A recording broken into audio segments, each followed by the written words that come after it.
Do you remember this promise when Trump promised that he would save Medicare, Medicaid, and Social Security without cuts? I'm not going to cut Medicare or Medicaid. Good morning and welcome to the hearing on the President's budget request for fiscal year 2020. I want to thank Russell Vought, the Acting Director of the Office of Management and Budget, for being here to discuss the White House's budget request. Senator Sanders. Mr. Chairman, thank you very much for holding this hearing. Mr. Vought, thank you very much for being with us today. Let me be as clear as I can be. This budget is an absolute disaster. It is an insult to the working families of this country, and I have to say, it really does expose Donald Trump for the fraud that he is. Over and over again, candidate Donald Trump, when he was looking for votes, promised the American people that he would be a different type of Republican. I think we all remember that rhetoric, that he would be a champion of the working class, that he would not cut Medicare or Medicaid or Social Security. I remember those speeches like it was yesterday. I am going to protect and save your Social Security and your Medicare. You made a deal a long time ago. A long time ago. On May 7th, 2015, Mr. Trump tweeted, this is during the campaign, quote, "I was the first and only potential GOP candidate to state there will be no cuts to Social Security, Medicare, and Medicaid. Quote, I will save Medicare, Medicaid, and Social Security." Save Medicare, Medicaid, and Social Security without cuts. Have to do it.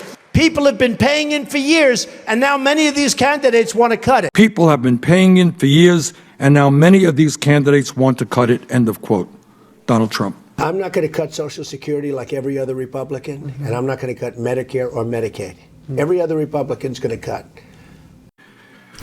That is what Mr. Trump said during the campaign, but now that he is president, the tune he is singing is very, very different. On page 32 of the briefing book of his budget, Donald Trump proposes cutting $1.5 trillion from Medicaid, $845 billion from Medicare, and $25 billion from Social Security. And Mr. Chairman, I ask unanimous consent to insert this page into the record. Without objection. Thank you. Mr. Chairman, let's just very briefly take a look at what these cuts do to the working families of this country at a time when millions and millions of families are struggling economically today.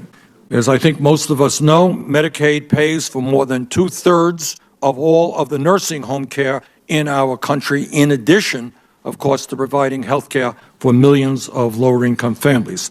Question is, what happens to senior citizens in this country who are struggling with Alzheimer's and other serious illnesses who have their nursing home coverage paid for by Medicaid if that program is cut by $1.5 trillion? So you're a working-class family. And I will protect American workers. The political and media elite have no idea what it's like to be living on a paycheck to paycheck basis. Your mom is in a nursing home dealing with Alzheimer's, massive cuts to Medicaid. What happens to your mom? Or what happens to the ability of your family to take care of their basic needs now that you're going to have to pay an arm and a leg for nursing home care? Politicians don't understand what that's like. The media and the political elite don't know the pain and the suffering these people are living under. But I figured it out a long time ago, and that's why I'm here. I'm with you. Rather than where I was on the other side. I was on the other side. I understand it well. But it's not just seniors. Today, Medicaid covers millions of children with special needs. We are the only major country on earth, embarrassingly, not to guarantee health care to all people as a right. But this budget makes a bad situation worse, and would throw millions of children with special needs off of the health insurance they have. We have an opioid epidemic from one end of this country to the other. But when you slash Medicaid by $1.5 trillion, you make it infinitely harder for communities and states to deal with this terrible crisis. But it's not just Medicaid. In terms of Medicare, the Federation of American Hospitals tells us, and I quote, "The new White House budget imposes arbitrary and blunt Medicare cuts to hospitals who will care for the nation's most vulnerable. The impact on care for seniors would be devastating," end of quote. During the campaign, President Trump told the American people that he was going to provide, and I quote, "health insurance for everybody with much lower deductibles," end of quote. That's what he said during the campaign. Let's talk about what he is doing now that he is president. President Trump's budget would end the Affordable Care Act and throw an estimated 32 million people off the health insurance they have right now. Now, how in God's name can you talk about being a friend of working people and then propose to throw tens of millions of people off the health insurance they have? And at the same time, this budget would substantially raise premiums for older Americans and allow states to eliminate or substantially weaken protections for pre-existing conditions like cancer, diabetes, or asthma. This is a budget which will make it harder for our children to get a decent education, harder for working families to get the health care they need, harder to protect the air that we breathe and the water that we drink, and harder for the elderly to live out their retirement years with dignity and respect. This is not a budget, as candidate Donald Trump talked about, that takes on the political establishment. That was his rhetoric during the campaign.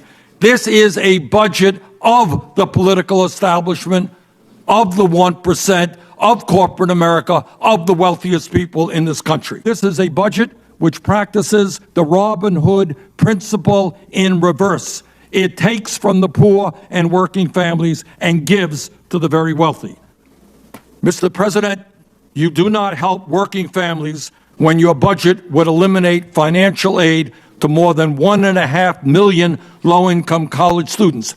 I mean, it is really quite incredible to me that people could prepare a budget when hundreds of thousands of kids in this country cannot afford to go to college, when millions of people are struggling with student debt, and this budget makes it harder for young people to go to college. And I would say also that it is unacceptable to me, coming from a cold weather state, and I see some of my other colleagues here coming from cold weather states, that would eliminate the LIHEAP program.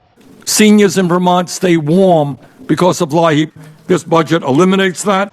But I should say that at a time when we're now spending more on the military than the next 10 countries combined, this budget would expand military spending by $861 billion. Now, for the working families of this country, for the middle class, this is a disastrous budget, but I must confess, there are some good things in it for the wealthiest people in this country. After passing a nearly $2 trillion tax break that mainly benefited the top 1% and large profitable corporations a little over a year ago, the Trump budget would provide another $1 trillion tax break that would, you guessed it, primarily benefit the wealthiest people in this country. Think about it. Cuts to education, throwing millions of people off the health care that they have, cuts to programs that keep seniors warm in the wintertime. Again, more tax breaks for the wealthiest people in this country. Mr. Chairman, last year, Amazon, Netflix, General Motors, and IBM, all very profitable corporations, not only paid nothing in federal income taxes, they actually received a tax refund from the IRS. They don't need another tax break when families in this country are struggling to keep their heads above water economically. Mr. President, this is a budget that should be discarded immediately, and a serious budget should be put together that protects working families and not just the 1%. Thank you. Thank you, Senator Sanders, for your remarks. Our witness this afternoon is Acting OMB Director Russell Vogt. He oversaw the final development of the present fiscal year 2020 budget submission. Senator Sanders. Thank you, Mr. Chairman. Mr. Vogt, when your budget or the President's budget proposes $1.5 trillion in cuts to Medicaid and $845 billion cuts to Medicare, when you propose that, you obviously studied how many people would die as a result of lack of access to health care. What conclusion did you reach? How many thousands of people do you think will die because of massive cuts to Medicare and Medicaid? Senator, those numbers that you cited are not accurate. We do not cut Medicare by $850 billion. What that doesn't account for is the fact that we take things outside of Medicare, for such as uncompensated care, to non-Medicare beneficiaries.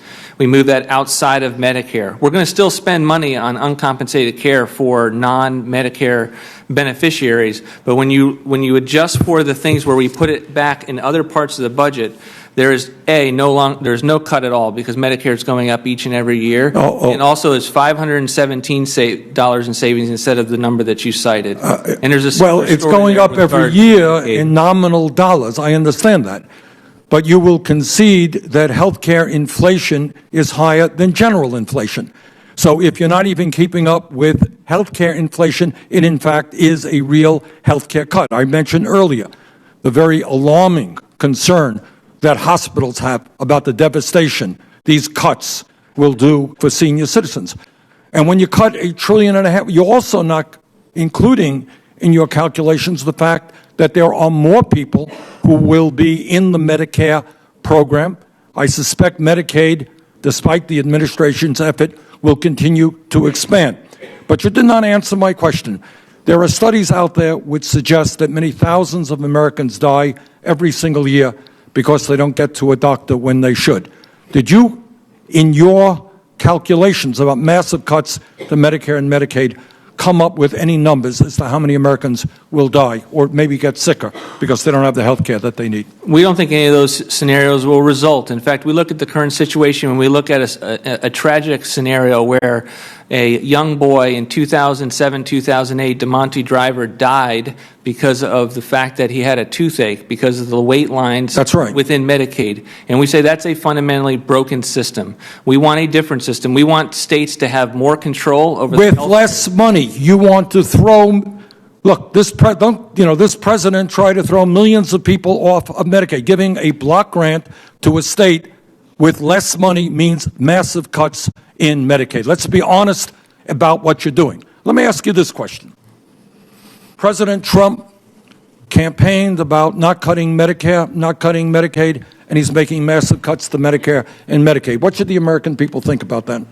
This budget's title is Promises Kept, Taxpayers First, and for a specific reason. The president kept his promises to the American people in this budget. We do not cut Medicare, we do not cut Social Security, and we do not cut Medicaid. All right, I would respectfully suggest that is a dishonest answer. I think that's absolutely inaccurate. It is unfactual, and you will have to explain to somebody, not to me, why the hospitals in this country are scared to death about the impact that your budget and President Trump's budget will have on them. Please tell me why it is a good idea to extend tax breaks for the wealthiest people in this country who are already doing phenomenally well, and then cut back on the ability of kids to get a college education or senior citizens in this country to stay warm in the wintertime. What is your logic about that one? We think it's important that families be able to keep more of what is their own money. That's and what percentage, philosophical difference of the tax breaks that you guys passed last year, 83% of those benefits went to the top 1%. In fact, millions of Americans pay more in taxes.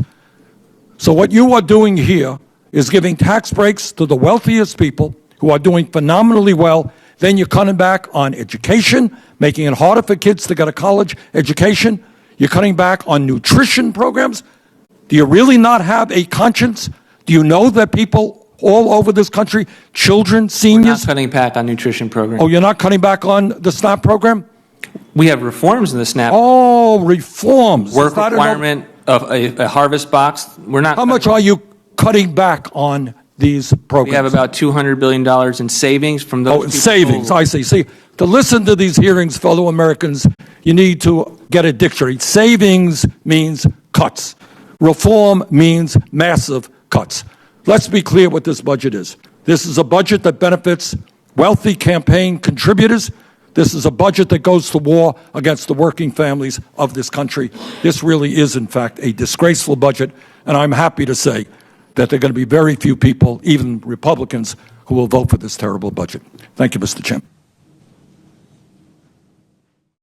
I created a petition to voice our opposition to this disgraceful budget. You can click the link, read it. If you agree with it, you can sign it and share it with others. Please subscribe and click the bell.